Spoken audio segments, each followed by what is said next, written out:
Hey guys, Tap Dog here with a little Alchemist Helper, and today I was about to start doing my space event video, but I got the Onyx Goblin, so I figured I would try my luck, see what I can do. Before I start him though, and I only got like 20 minutes before my day's up, so it was a good timing for me to check this and see. Wanted to show my deck, how it currently looks.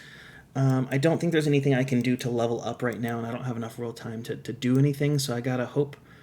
I'm going to do my best. I am going to keep it on Elementalist, which is risky, I know, but we'll see what happens. So we got to hope that he's not Elementalist. He's not. He's Enchanter, which is kind of the best option here. So let's see what happens. This is a great starting hand. I'm going to play it a little bit risky just so I can get some extra damage done. That was a good call on my part because he still didn't do any damage to me, but I got to do a little bit more to him. Now, this one's actually not that great of an option, unfortunately. I'm almost trying to see if I can do anything else. I think I'd rather just stall for a turn and see if I can get a better combo for life. Unfortunately, life does not make that many great combos, so I think that's my best option right now. All right, we got our health down a little bit, but we're still doing well percentage-wise. We're not doing too bad. If you look at the percentages of our health versus his percentage of health down, he's about halfway down, and I've only got about a chunk of mine down so far. So 24 is my highest attack, so we'll do that here again. It's going well so far, so that's good. If I had used Elementalist and he had been Elementalist, I don't think I'd be saying the same thing. But you never know. Okay, so we'll click play here and get his health down just a little bit more. Now his health is beneath mine. Another great spot to be. I'm just going to play another best combo I can do here. Get his health down just a little bit more. And I think that's going to be my best option. Okay, he did a little bit more damage to me, but that might be enough. Oh, just barely not enough. So now I just need my highest defensive combo I can make. 11. Okay, that's a 17. I think the 17 is probably going to be my winner here. Yeah, it is going to be that one. So I'm going to play this and just hope for the best. I'm going to take a little bit of damage, but that is the Onyx Goblin King beat on third dog. And I got I got Bird, which is by far one of the not best, but not worst. It's somewhere in the middle, probably a 2-star combo card, unfortunately. But you know what? I got 50 gems and another card to research once I finish space up here. So I can't complain. So I'm excited about that. And I got my Goblin achievement now, so I have the avatar. That was my third Goblin. The first one I got like the first week I played, and you can see that video, and I just was not ready to fight him. Second Goblin, I tried a strategy where I would stall him, and what I found out after making that video is once your Goblin's combo meter is filled, they no longer will play combos. So every card they use is just a single combo card. Had I realized that beforehand, I probably wouldn't have tried to stall him. So that's why this time I wanted to just play it a little bit more aggressively. I knew my deck was probably strong enough to be able to beat him, and as long as I didn't get him to be an Elementalist, I had a really good chance of beating him. So yeah, that's that. But since I have you guys here, I do want to talk about two other things real quick, and then I'll have to make another video for my space event right after this one. But one of the packs that's in the shop right now is this Scheming pack. This is by far the best pack for a new player to purchase in the game, and I wanted to kind of explain why. So I'm going to go to the card pool here. First off, Leader, the Onyx card in this, is one of the top 5 Onyx cards in the game. So you're already looking to do really well because of this great Onyx card. Makes a lot of strong 70-71 combos. That's the total score of its attack and defense. So that's a really great one. Royal Game, the gold card that's in this, is actually not that great. It's kind of a middle-of-the-road 2, maybe 3-star card. So you don't actually buy this pack for the gold card. You might like the artwork because it's a lot of Game of Thrones references, but I personally, this is not the reason why I would buy this pack. It's the Onyx card, and then all the rest of the diamond cards are in this pack. So typically in a pack, when you buy one, there'll be 1 or 2 standout cards in the pack, and then all the rest are just kind of meh.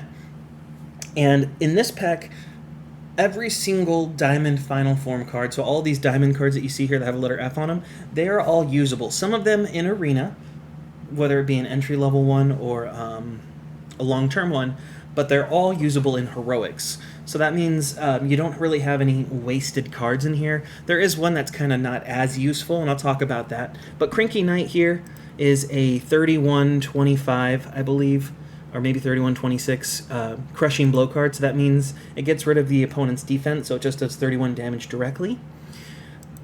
Dragon Mother here is a 29-27 critical strike. So that means her 29 damage actually doubles to 58 damage when you use her. Fat King here is one of the best crushing blow cards, just like Cranky Knight here, but it's a 34-22. So very, very strong. It is 34 damage when it's used to the opponent.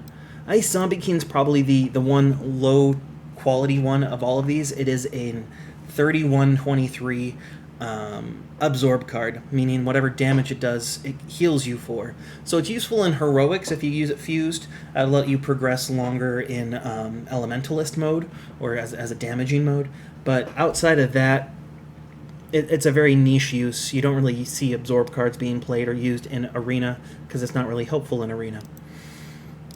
Then you've got King Killer here. I think this is a 28-27 critical strike. So again, the attack doubles there, so it becomes a 56 damaging card. Meteorite Sword is a 31-23 critical strike. So again, it doubles the attack there to 62.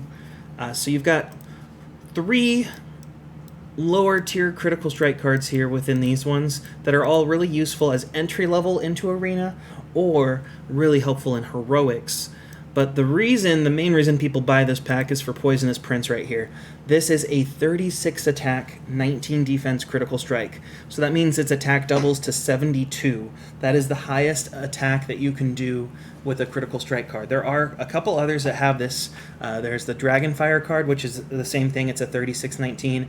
And then there's Sniper, which is a 36-20. So that's technically the best critical strike because it has 1 extra health for the defense.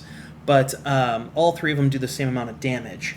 So that's why this pack is so good. But in addition to that, normally the gold Final Form cards aren't really useful or helpful. But this one actually has 3 that could be really good to use. First is the Crazy Pirate King here. I think this is like a 28-19, I want to say. Counterattack card, meaning whatever damage is dealt to it, it reflects back to the opponent. It still takes the damage, but it also deals it back to them.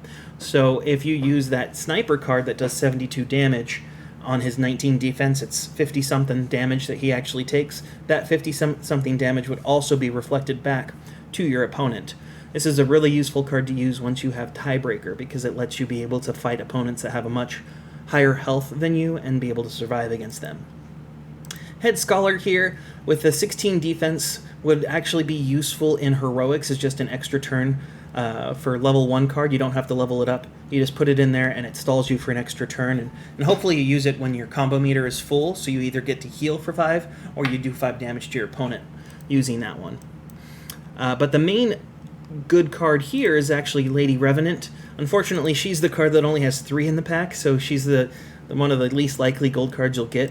But the reason she's so powerful is when she's leveled up, she's at 27-12, I believe, is her attack and defense. So she is the best gold counterattack card.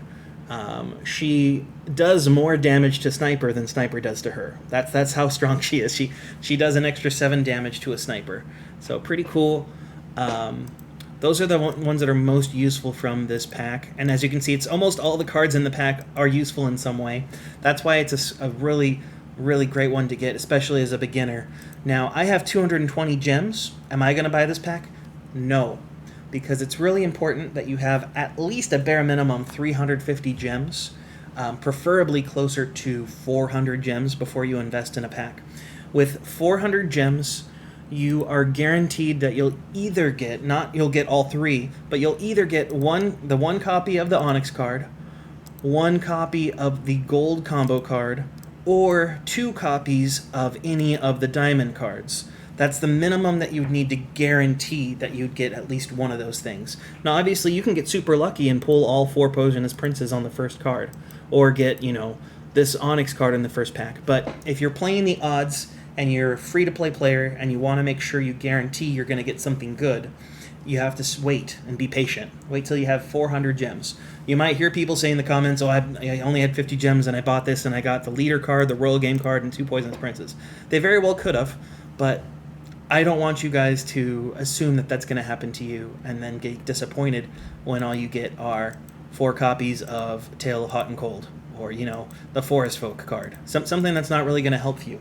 Now, thankfully, because this pack has so many good cards, no matter what, you should find something that's useful. But let's say you do luck out and you get 1 copy of Poisonous Prince with your 50 gems. It's not really going to help you much. You need 2 copies of it in order to use its ability. You have to be able to level those both to 5 and fuse them in order to double its attack. So if you have less than that 400 gems, it's really not advised to invest in any pack. You can YOLO if you want, but do it at your own discretion and know that you're probably not going to get cards that are helpful or useful to you. But just wanted to talk about that. Other thing, over the weekend, the arena did get reset, so that's good, but there was a bug with goblins. So if you, for some reason, also happen to have a goblin that has 100,000 health or 99,999, update your game. It was a unintentional side effect. They were trying to fix the bug where goblins weren't spawning for people, and inadvertently it made goblins keep spawning even after you killed it, which obviously could not be good because then you could get unlimited gems, and that's not the intended strategy. So the workaround they came up with was to temporarily increase the health of all goblins so you couldn't beat them until you updated your game. So if you're having that issue where you're either not seeing your goblin or your goblin has 100,000 health, update your game. I think the new version is 1.11.3. It's available on both Google Play and the Apple App Store. So download that, update that if you're having any issues with your goblins. All right, and I think that's all for this video. Like I said, I'll be posting another video shortly after this, maybe a day or 2 from now, with the space event. But I just wanted to give you guys that update. All right, thank you. Bye.